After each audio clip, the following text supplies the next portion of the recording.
This presentation is about how to identify and analyse the contention and intention of a persuasive piece. Before you watch through the rest of this video, make sure you've read Nicola Phillips' opinion piece, "Don't Come Trick-or-Treating at My House. I Won't Answer the Door," as the examples throughout this tutorial are based upon that opinion piece. In this tutorial, you'll learn three things. Firstly, how is the intention different to the contention of a persuasive piece?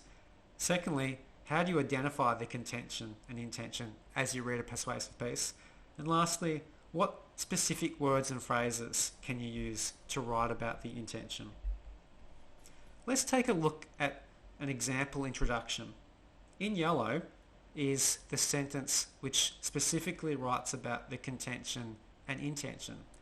Just so you have an idea about the type of writing you need to do at the end of this, take a moment to read through this example introduction.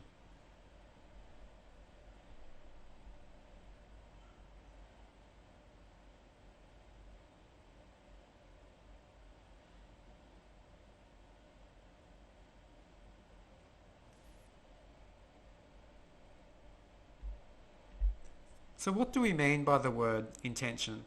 And how is an intention different to a contention? The contention is the main thing an author is arguing in a persuasive piece. This could be how something is good or bad, or this could be an action that we should or shouldn't take. For example, if we're writing a persuasive piece about diet, our contention could be that vegetarianism is the best way or is the best diet. Or we could say that we should all become vegetarian, or we should all eat more vegetables. These are examples of a main point of view. They're contentions. A good analysis of argument doesn't just write about the contention. It writes about the intention. The intention is the way an audience is meant to think or feel or respond to the contention of persuasive piece. So how does the author intend, or how does the author aim for an audience to think, feel, or respond? We can't simply say that the intention is for the audience to agree. This is just a general definition of what persuasive writing all tries to do. We need to be more specific and insightful. So, specifically, how is an audience meant to think, feel, or respond by the end of a persuasive piece? These are examples of specific intentions.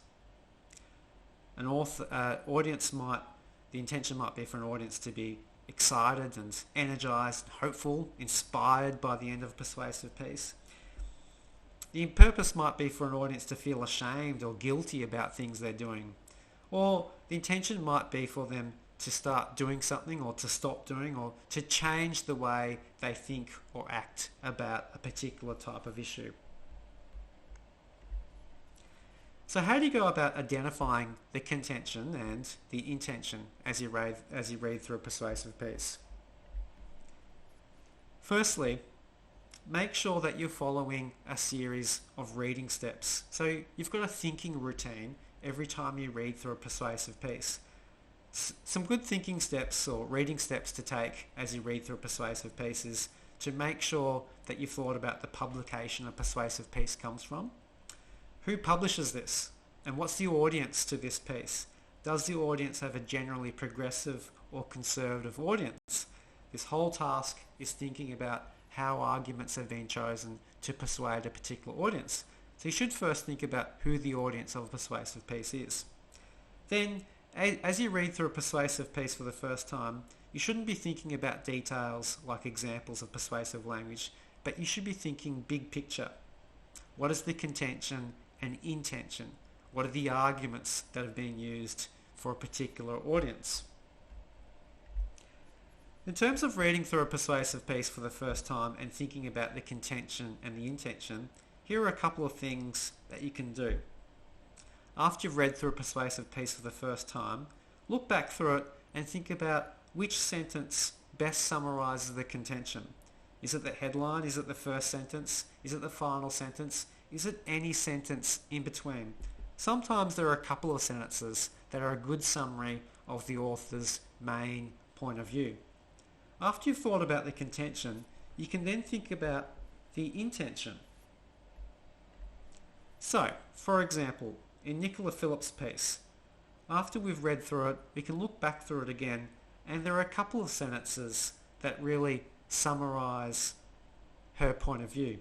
The first sentence, I detest Hollywood, I detest Halloween, is a really good summary of the fact that she thinks Halloween is bad. Later on, towards the end, the sentence, we need to adopt things because they add meaning to our lives.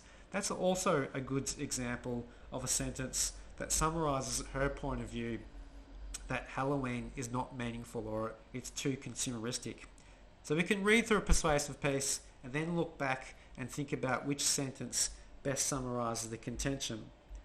After that, we can look at a checklist like this. How is the audience meant to think or feel in response? There's always a range of ways that an audience might be meant to think or feel in response. So, for example, for Nicola Phillips' piece, maybe the audience is meant to feel ashamed or guilty about how they currently celebrate Halloween. Or maybe they're meant to change the way they celebrate Halloween and make it more meaningful. But in this case, we might say that the purpose of this piece is for the audience to understand or appreciate how the way we currently celebrate Halloween is that it's too consumeristic.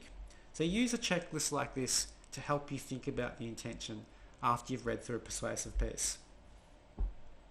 Okay, writing about the intention. You need to write about the intention in your introduction.